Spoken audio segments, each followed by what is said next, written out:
Hello and welcome to Insight. Today we have with us Mr. Gladden Pappin. Mr. Pappin is the president of the Hungarian Institute of International Affairs, Hungary's official research think tank on foreign policy. Mr. Pappin holds a degree from Harvard University and a PhD in government. Dr. Pappin's work is regularly published in foreign policy and public policy magazines such as Newsweek and the New York Times. Come join us today as we discuss not just Hungary and Hungary's foreign policy, but also the future of the EU in a multipolar world. Hello and welcome, Gladden. It is such a privilege for me to have you here from Hungary, and this is your first time in India, I believe. Yes, it is. So glad to finally be here, so it's really great. It's a pleasure for us to have you, and because you're the president of a think tank, which deals with international affairs, and your insights on Hungary would be really, really something of interest to us. So I'm really happy I have this time with you. So let me straight up begin by asking you, Hungary's had a right-wing government for a really long time. What is the political landscape of Hungary? What is it right now? And what is it that appeals to the people of Hungary in the government that you've had for so long?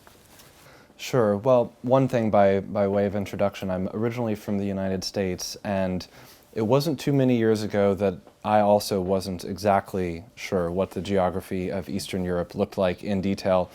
In fact, I didn't really learn it until I got there. But a few years ago, I became very interested in the fact that Hungary seemed to be going against the trend of a lot of Western liberal democracies that were becoming more chaotic, more unstable, seemed to have real social, economic, and political problems. And it seemed like somehow this little country of 10 million people was keeping its head on straight. And so I moved there and found out that there are some really deep historical, geographical, cultural, civilizational reasons for this. But to get to your point, yes, since 2010, Hungary has had a conservative right-wing government. The party is called Fidesz. It's led by Prime Minister Viktor Orbán. He was a freedom fighter in the 1980s against the communist regime, and he actually became prime minister once in the 1990s, from 1998 to 2002. Hungary went through a very difficult period between 2002 and 2010 with basically like post-communist, liberal, socialist type government. And when he came to power in 2010, there was a two-thirds majority given to him by the Hungarian people in the parliament, a constitutional majority, absolute mandate, basically. And with elections every 4 years, he's actually achieved 4 constitutional mandates back to back. So it's the strongest political party in Europe. And fundamentally, it's because Hungary is on the map again. It's achieving its own national sovereignty. The Hungarian people and the Hungarian language are very distinct. They have a language which isn't related to any of those around them. So it's kind of like an island in the middle of Europe. And they've constantly been dominated by outside powers, Ottoman Empire, Austrian, Nazis as well as the Soviet Union. So finally they achieved their own national independence, but they were very economically weak. So from 2010, the mission has been become an identifiable sovereign national country representing popular interests and delivering economic benefits and prosperity. So that's been the mission since 2010, and things have changed dramatically since that time. There was a huge unemployment. There's basically no unemployment in Hungary now. Everyone who wants a job has a job. And they've dramatically increased workforce participation. They've made their economy integral to a number of different parts of European industry, particularly the automobile industry, drawing on Hungary's long-standing tradition in engineering, sciences, etc. And they've done all this while maintaining their national identity, encouraging families in particular, trying to protect children against all of the wayward influences that are coming around nowadays. So people feel a certain pride in this, and it's resulted in a very strong situation, very popular government, and one that's continuing to deliver economic prosperity. But there are a lot of challenges, and we can talk about this. As there would be, but it's incredible to know that, there's hardly any unemployment, that, there's greater participation in the workforce. These are really incredible things to achieve. But, my questions come out of what you just said. One is, what does it really then mean for Hungary to be conservative? What are the factors that play into its, seemingly conservative sort of disposition? Is the nation conservative socially, politically, economically? Number two, you said that there are these, of course, there are these values of, families and children. But above and beyond this, is there something that makes Hungary different from the rest of the European Union countries? Very, very good question. Yes, I would say that Hungary's orientation toward families is part of its conservatism.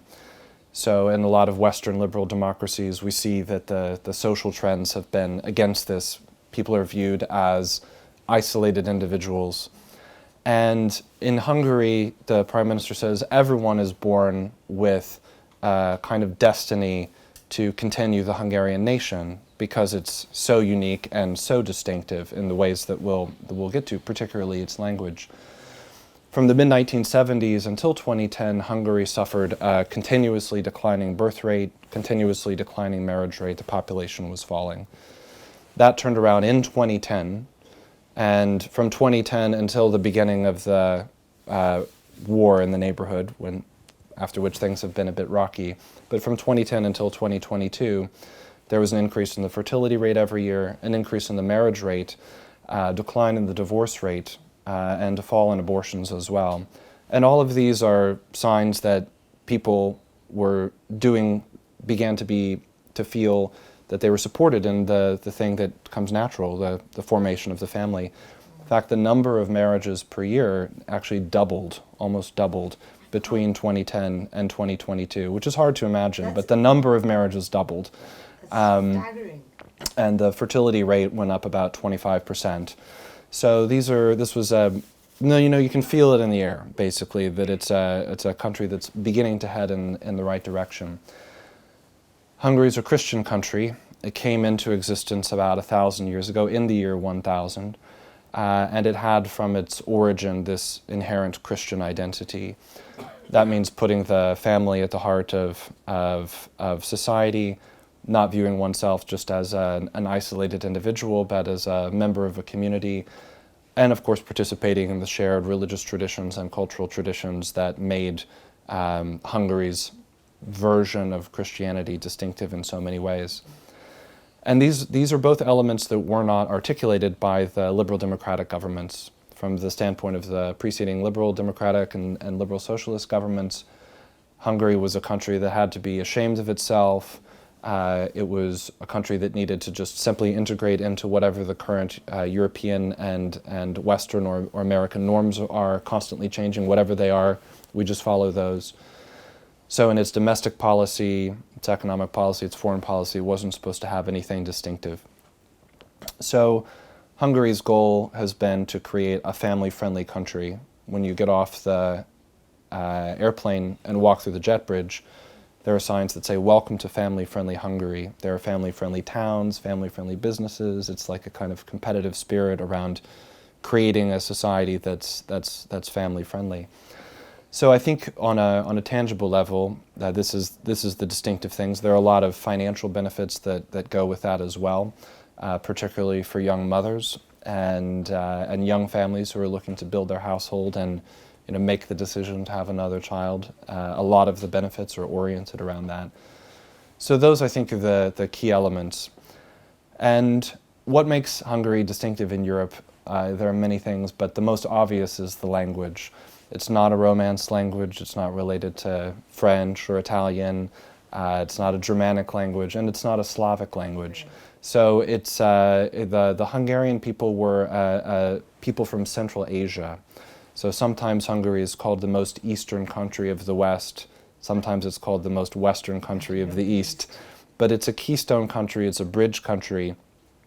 And Hungarians are able to work very well in Europe, but also in Central Asia, in the Turkic world, in the Far East as well. It has that adaptability and those deep cultural characteristics that enable it to be a part of Europe and a partner in many other places as well. And depending on which way the geopolitical winds are blowing, sometimes that makes it less popular and its stance more controversial. But everything that it does is driven by the preservation of this. One other thing, Hungary was on the chopping block of modern history for a lot of the last couple of hundred years. The country was originally a kingdom, which included several of the neighboring countries. That's a period that's been left behind, of course. But at the end of World War I, there was a treaty, and the country of Hungary was basically chopped up. And this left a large number of Hungarians outside of the borders of Hungary. So Hungary feels now that it has emerged from the Soviet world and come into its own, now is the time for it to put its energies into preserving itself, because it has been on the chopping block before. It has felt itself falling apart. It has lost contact with its diaspora. It had lost contact with its diaspora. And the liberal governments made absolutely no efforts whatsoever to connect with the regional diaspora. So it's oriented around this identity, and that includes a policy of bringing the Hungarians in the surrounding countries back into touch with the homeland. So it's a country, but because of its uniqueness, it's actually like a small civilization. It's incredible, because we come from an ancient civilization, an old civilization, and it's wonderful to hear that Hungary, which maybe geographically is much smaller to India, has such a robust interest and pride in its own culture and civilization, which, makes me wonder, in this day and age, it's really refreshing for me to hear that, because, we hear about a lot of counterculture, a lot of cancer culture, a lot of woke culture, which is everything but what you've said. It's more individualistic. How does Hungary counter it? Well, when the word woke first came into use, and people heard it in Hungary, they thought that people were referring to Vogue magazine, because they had absolutely no idea what woke could possibly mean. And I could say that Hungary had the benefit of being able to see what woke culture led to elsewhere. And it has seen the extremes of that. Hungary is it's a free country. You can do what you want, but there is still a public norm that the family comes first, that whatever you're doing on your own, that when you step out into the public space, you'll be respectful of the norms, respectful of elders. People still yield their seats on subways, late in the evening. That sort of thing. It's a city. Budapest in particular is a city where you can have a lot of fun, but the things that make society stick together are primary. So the Hungarian approach is first about we and the preservation of the community itself. And within that, everything else is possible.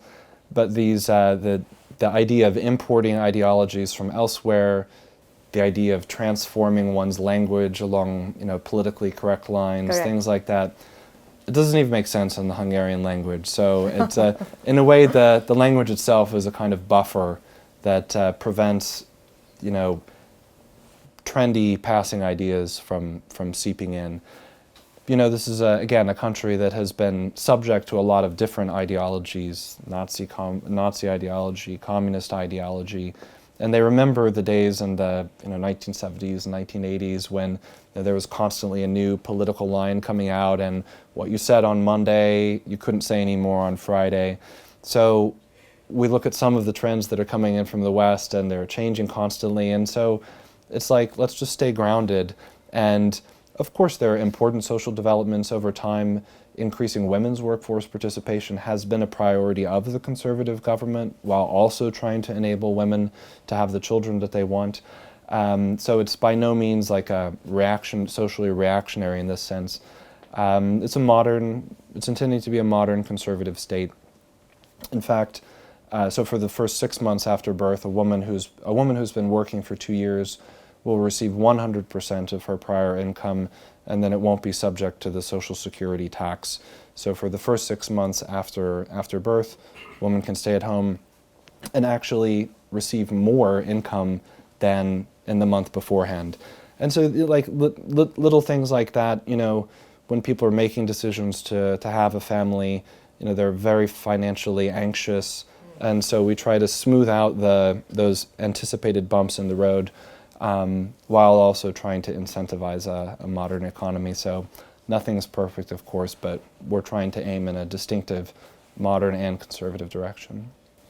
That's absolutely wonderful to hear, but Hungary is also now, like many other countries, also having to deal with new world orders, you know, China resurging, Russia. How do you think Hungary sees itself positioning itself within the EU and outside the EU in this changing political landscape? Well, here's a point on which we have had a lot to gain from studying the Indian experience. In the end of 2023, Hungary and India celebrated their 75th anniversary of diplomatic relations. It was very early, 1948. We've translated Minister Jaishankar's book into Hungarian. And we've been able to study the way that India has also been able to navigate a constantly changing global order. Of course, these are very different countries. One is a gigantic landmass with a billion people and 5,000 years of history, and we're smaller in that way. But it comes down to this, you know, when you're living in Central and Eastern Europe, particularly in Hungary, everyone knows what it was like to be blocked off from the West. They were behind the Iron Curtain. It was dangerous to cross. There was a border control at Austria, you know, all along these borders. You couldn't go. People got around them, you know, but it was basically blocked off. And that contributed to the impoverishment of the country. Of course, it was linked into the Soviet system. There were modernizations and all sorts of other things, but fundamentally it was closed off from a very important part of the world. And so we don't want to see that happen again in the other direction.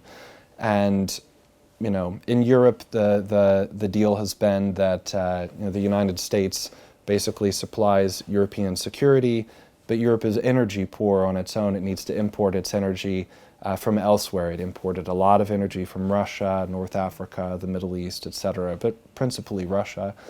And so from the beginning of the war, or the Russian invasion of Ukraine, that is, Hungary, which gets has a long-term natural gas deal with Russia, was very apprehensive and opposed to the idea of politicizing these fundamental parts of the modern world. Look, globalization has been a difficult process. It's been experienced differently in different ways, but fundamentally now, Europe is a very interconnected economy. It needs raw material imports from elsewhere. It needs energy from elsewhere. And if it just cuts itself off again, which is the direction that a lot of the pressure has been, then that would be very bad for Europe in general, and especially for countries like Hungary, which sit at the nexus of these international relations.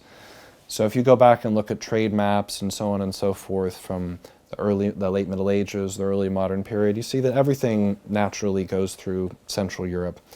So this is something that we want to take advantage of. And so the stance that we've been striking on the international stage is, look, we're a part of the European Union, we're proud members of NATO, we value the transatlantic alliance, but we have a lot of partners and we're open to every kind of partnership that's reasonable and practical.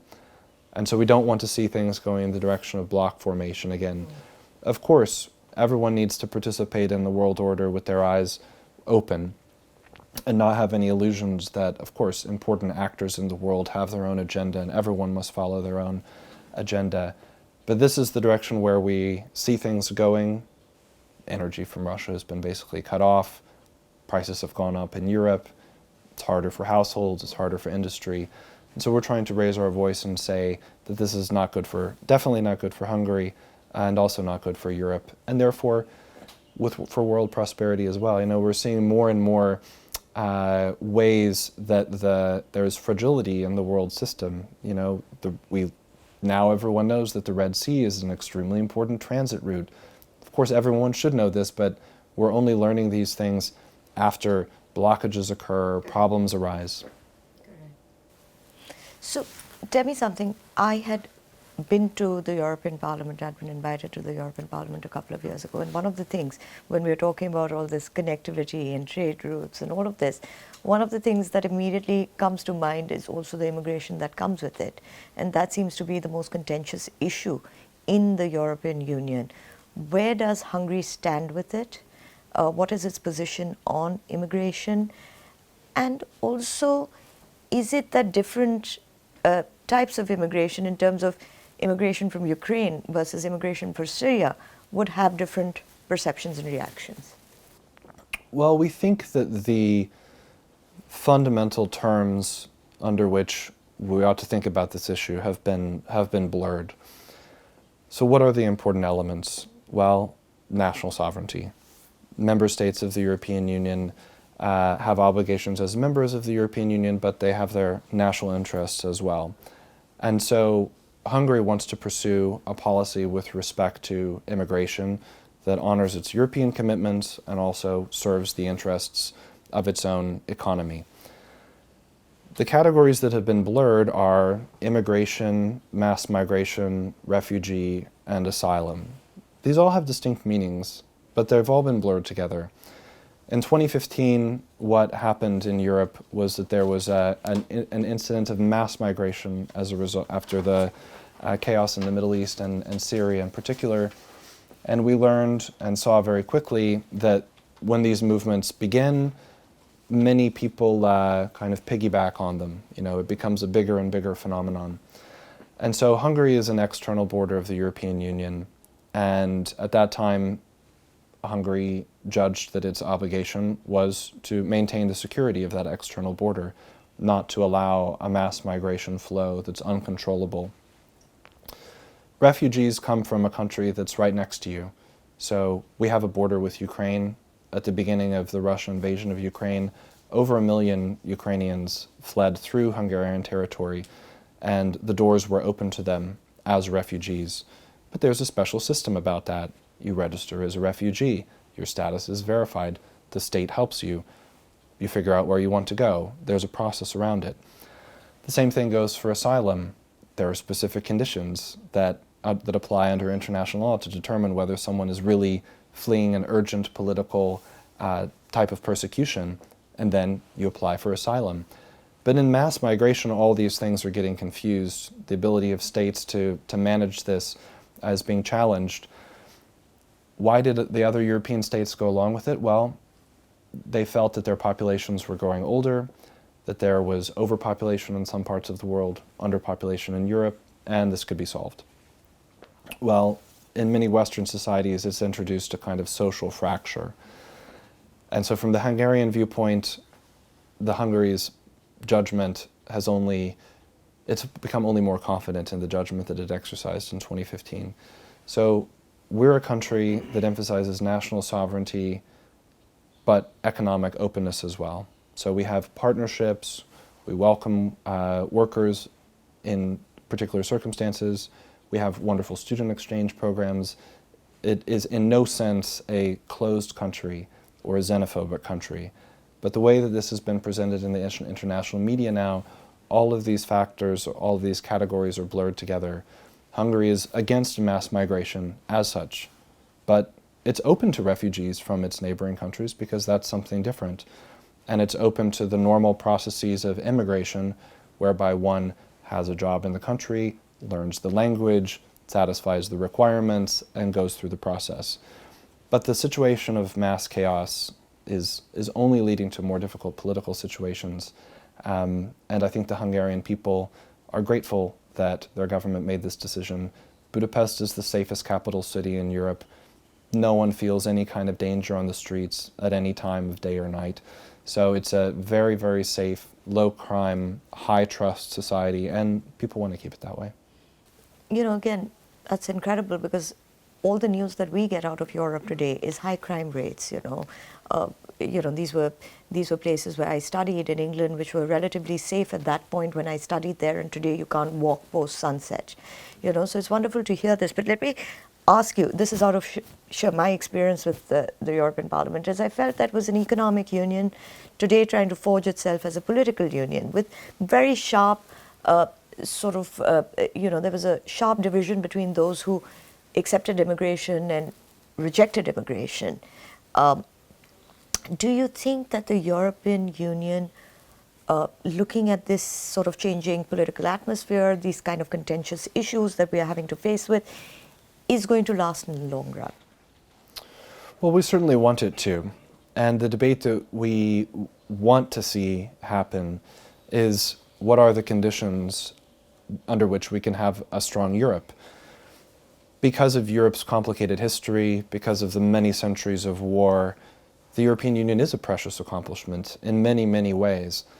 It came together under an original understanding, which was emphasizing the importance of the sovereignty of member states, economic cooperation, maintaining cultural tradition. There was a strong Christian element or Christian democratic element in the formation of the European Union. And steadily over time that evolved. And in the 1990s in particular, people thought, oh, well, the European Union can be an emblem of a borderless world with no strong culture, freedom from tradition.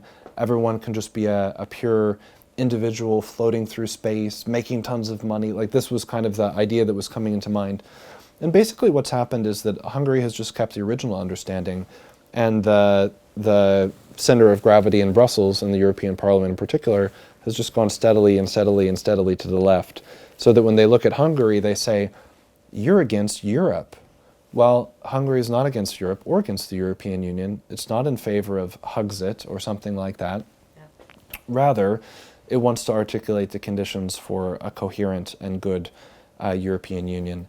So the more that Europe goes in the direction of federalism, this is in the European sense that, like, there's a super state whose agencies don't owe anything to popular accountability or to the member states.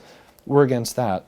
There are parts of the European Union, like the European Council, where all the 27 European premiers sit in council and each of them has a vote. We want to keep things there where they belong, honoring the sovereignty of the member states, because ultimately, if you just override that, if you just ignore the wishes of the people, if you just make terrible decisions, if you erect an unaccountable bureaucracy, the results of that are not going to be good in the long term. There are European elections this year. Hungary has the rotating presidency of the European Union in the second half of the year. So this will be the time during which we can articulate that, as the Prime Minister said at a speech last weekend, the conservative right-wing vision is not an alternative to Europe, it's a European alternative. And this makes a big difference. No one wants the European Union to fall apart. It's an enormous and important trading bloc. But the little brainworm that it has, where it's going to become a super state and punish the members for following their national identity and tradition, that's not actually sustainable. Quite right. Let me turn our attention to China now. China wants to build this BRI, which will connect Europe with Asia. How does Hungary perceive it? Well, it's a good question. And look, Hungary is in favor of connectivity as such, and it's in favor of national sovereignty. So the way I put it a few moments ago is, it's always important for Hungary to seek connections and to do so respectful of its national sovereignty. So this leads to Hungary's position, in which we are supportive of all efforts that head in that direction.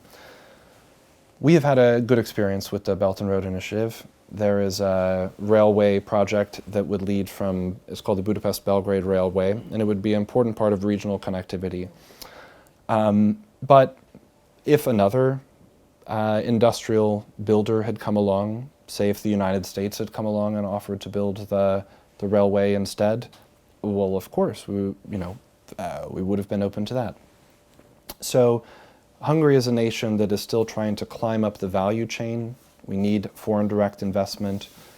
We have very good rules around what that looks like. Our principal investors on an annual basis are China and South Korea. So we have a very good relationship with both of them, even though, of course, on the world stage, they cut different figures and they're different types of countries. But everyone knows that when they come to Hungary, when they come to Central Europe, it has to be a partnership. And we've set what the terms of that are, and within that framework, these cooperations are important to us. I mentioned earlier that we have an important role in the automobile supply chain. That basically involves a lot of raw material from China and output in Germany.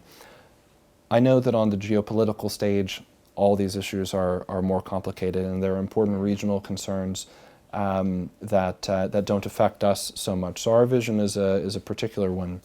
But overall, we would like to see a world in which there's more connectivity and more respect for national sovereignty. And so to the extent that any project is compatible with that, we support it, and to the extent that it undermines that, then we would be skeptical of it.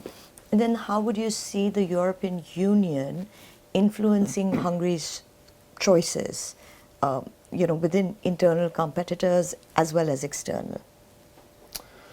Well, I mean, the European Union is an important investor within Europe itself. I mean, there are many projects, industrial projects, public projects, etc., that have European Union support. And Europe has also been beginning to articulate its own kind of competitor or alternative to BRI. The US has been much less active in this respect for a variety of reasons that we could get into. But we're basically open to anything. Our membership in the European Union is critical to the appeal of Hungary, and we don't want adverse pressure being placed on our decisions about what sort of investment or foreign activity are good in our country. Of course, there are European regulations, but we don't want these to be turned into weapons of geopolitics. As I said, for Europe to be successful, it has to be open. Of course, it's important to set what the rules around that are. It's important for countries to seek to have as much of their own industrial sovereignty as they can. Europe, in some parts of its green transition, has needlessly set itself back. Put restrictions on its own mining, for example, in various places.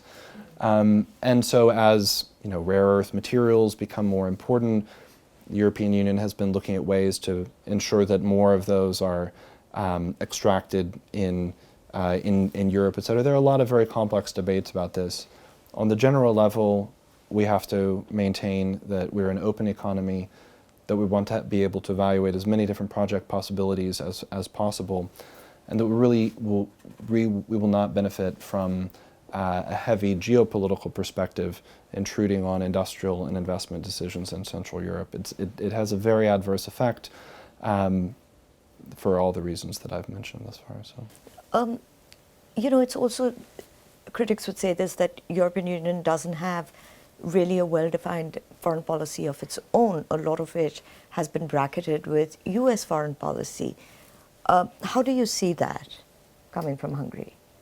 Well, I think that's true, actually. And I think that the situation in terms of Europe's articulation of its own interests has gotten worse in the last few years and not better. And principally this has to do with the characteristics of the war. Of course, the situation of a war on the greater European land, Eurasian landmass, of course that's worse for Europe than it is for the United States. It's something that principally concerns Europe. But Europe made a lot of decisions at the beginning of the war that are not ones that it can sustain on its own. So, first of all, as I mentioned earlier, decoupling. The idea of decoupling and bloc formation are much worse for Europe than they are for the United States. The U.S. has larger natural resources. It is more insulated from the consequences of decoupling than Europe is. Europe really needs its cheap energy. And for sure, there has been a mentality coming out of Washington as well as Brussels that has been feeding the bloc formation approach. And a lot of pressure has been brought by the U.S. Through its implementation of sanctions, like the SWIFT system sanctions on Russia, were something that comes from the U.S. dollar system and began to precipitate some major changes in the international sphere. Relying exclusively on U.S. military support is also very dangerous for Europe. That's basically what Europe has done. It's not industrially capable of completely sustaining its own military support, at least not at this point. But of course, in order for it to do so, it needs to have industrial capacity. For that, it needs cheap energy. So it really can't decouple itself, drive up its own energy prices, and restore its industrial capacity and military capability all at the same time. It has to make it would have to make some choices. And the trouble is really that the discussion around these is not permitted. If you raise questions like this, then immediately in the Brussels debate, you're categorized as not someone interested in your own national sovereignty, but as an agent of Russian interests or something like that. And these terms have been thrown around about Hungary quite frequently. So if we can change the debate in Brussels, if we can allow for there to be an open discussion about what's really in European interests, then maybe good decisions can come out of that. But as long as debate is frozen, as long as the terms of the discussion are fixed, then it will be difficult for Europe to articulate its own interests. And I think that it will be continuously surprised in a bad way about what the results of that are. We've already seen in the United States that the political will for continuing to finance the war in Ukraine is waning. That interest is going down. Well, who's going to be left holding the bag? Washington or Europe? Europe is going to be left holding the bag. Why couldn't we have that discussion from the beginning? We haven't been able to say in Brussels what happens if the US support for the war goes down. You're not allowed to ask that question. But if we can't ask that question, we can't have an honest debate and we can't reach a good decision. Well pointed out. But then what would you say would be the role of NATO or the Visegrad Group to influence Hungary's geopolitical agenda? Well, Hungary is a proud member of NATO. This is the 75th anniversary of NATO and the 25th anniversary of Hungary's membership in NATO. And so it is the essential part of Hungary's military security, without a doubt. Hungary, since becoming a sovereign country again after 1991, has been firmly committed to the Euro-Atlantic Alliance, firmly committed to the Transatlantic Alliance across governments. But again, the question is, what is the nature of that alliance? What is the nature of its role in the world? And Hungary is a very practical country in one respect. We want the original agreements to be preserved. We don't want there to be mission creep. NATO is a defensive alliance. It's not meant to go about throughout the world, appearing in tons of different random places, projecting its power, intervening in conflicts hither and yon. It is a defensive alliance. That means that if there's an invasion of Hawaii, Hungarian troops will be there to defend Hawaii, even if it's an invasion by one of our top trading partners or something like that.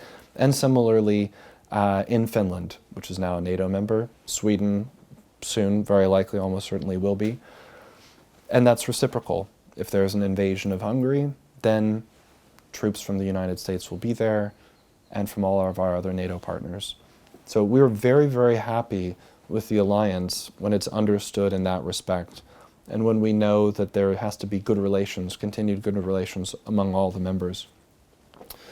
During the last year and a half, almost 2 years of the Swedish NATO accession process, there was enormous pressure put on Hungary just to go along with the flow, just to go along with everyone else's decision. Even as recently as this last weekend, a small delegation of US senators came to Hungary in order to put pressure on the country to go ahead and ratify Sweden's accession. From Hungary's standpoint, it's very important that its own requirements be met before it proceed. So NATO expansion is not supposed to be just an automatic process that's not thought through. It's supposed to be a deliberate process with awareness that what we're entering into is a very serious military alliance. So Hungary is happy with that, and it wants it to stay in the strongest way that it can be. So that's kind of our attitude to the European Union as well. It's a different thing, but that's kind of what I'm trying to communicate, is that there's like an original and authentic vision of these institutions, and then there's mission creep. Hungary is not against these institutions. It just wants them to stay what in our view, they're really supposed to be. Finally, because we've run out of time, but let me ask you this. How do you see, in light of this Russia-Ukraine war and growing instability, how do you see countries like yours, Hungary, and other Central European countries as well, take a stance towards more regional stability? Yes, you asked about the Visegrad 4 cooperation, and there's a V4 summit happening right now, so we'll find out what happens after the end of that. But it would be fair to say that over the last few years, by the way, for your listeners, this is a platform which includes Poland, Czechia, Slovakia, and Hungary, and a variety of different types of cooperation. The Polish government and the Hungarian government were really a key anchor of this cooperation, and after the Russian invasion of Ukraine, that issue became a point of divergence between Warsaw and Budapest. So, to be honest, the platform became a little bit weaker. The idea behind these is that Central Europe is a kind of distinct civilization. It has so much shared cultural heritage, so much shared history, and so much economic potential that among the many different ways that we look at the world, we should look at Central Europe as something too. The logistical connectivity in Central Europe is not what it could be. The roads are not what they could be. The highways are not what they could be. You know, like there's a huge market, over 100 million people, and it could be connected and built up much better. History was the reason why this hadn't happened. You know, the countries were divided after World War I. They were broken apart. The borders were hard. You had the Soviet, bloc division. So there are a lot of reasons for this, and these platforms are attempts basically as a long-term rebuilding process. Unfortunately, they're also subject to geopolitical winds. And in particular, just to the south and west of Hungary, you have the Western Balkans.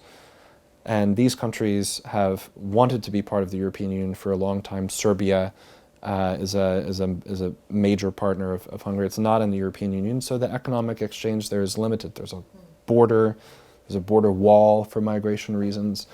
So the V4 platform, a number of these other platforms, expansion of the European Union in the region, all these are ways of fostering the economic, the human potential of the Central European region.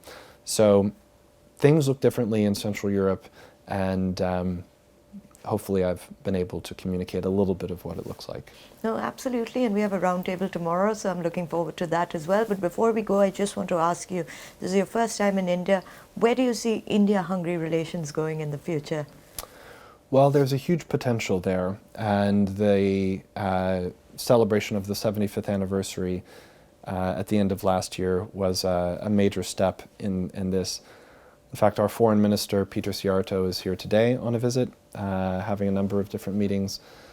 And so I see the cooperation as happening on a number of different levels. Business economic already exists and has a lot of room to grow. Hungary intends to emphasize its expansion of ties in the entire region over the coming year, according to the foreign minister. From a geopolitical standpoint, again, I think that the last few years are a moment in which countries like Hungary and India, which are distinct and trying to define their own role in a increasingly multipolar world system, where they're following multi-vector foreign policy, trying to make a lot of different types of agreements with different powers on specific levels. That's something where the exchange is useful because we're starting to see the world in the same way. I've already found in my exchanges with think tanks this week that often it's been very easy to converse with them because we're looking at the same phenomena in the world and we're willing to talk about it. Sometimes in Western Europe, you're not allowed to talk about it. So that's very important. And on the people-to-people exchange as well, there's a large student exchange program or student participation program in Hungary, which is a good way of connecting the people, and hopefully there will be more. So it's certainly one where there is much more opportunity, but for these expanded cooperations to get off the ground, it's exchanges like this that help that understanding. Absolutely. On that note, Gladden, thank you so much for giving me your time. I know it's been a really hectic schedule for you, but we've learned so much more and there's so much more to learn. So I hope to have you again. Well, thank you. I'm here to learn most of all, so thank you so much. Thank you.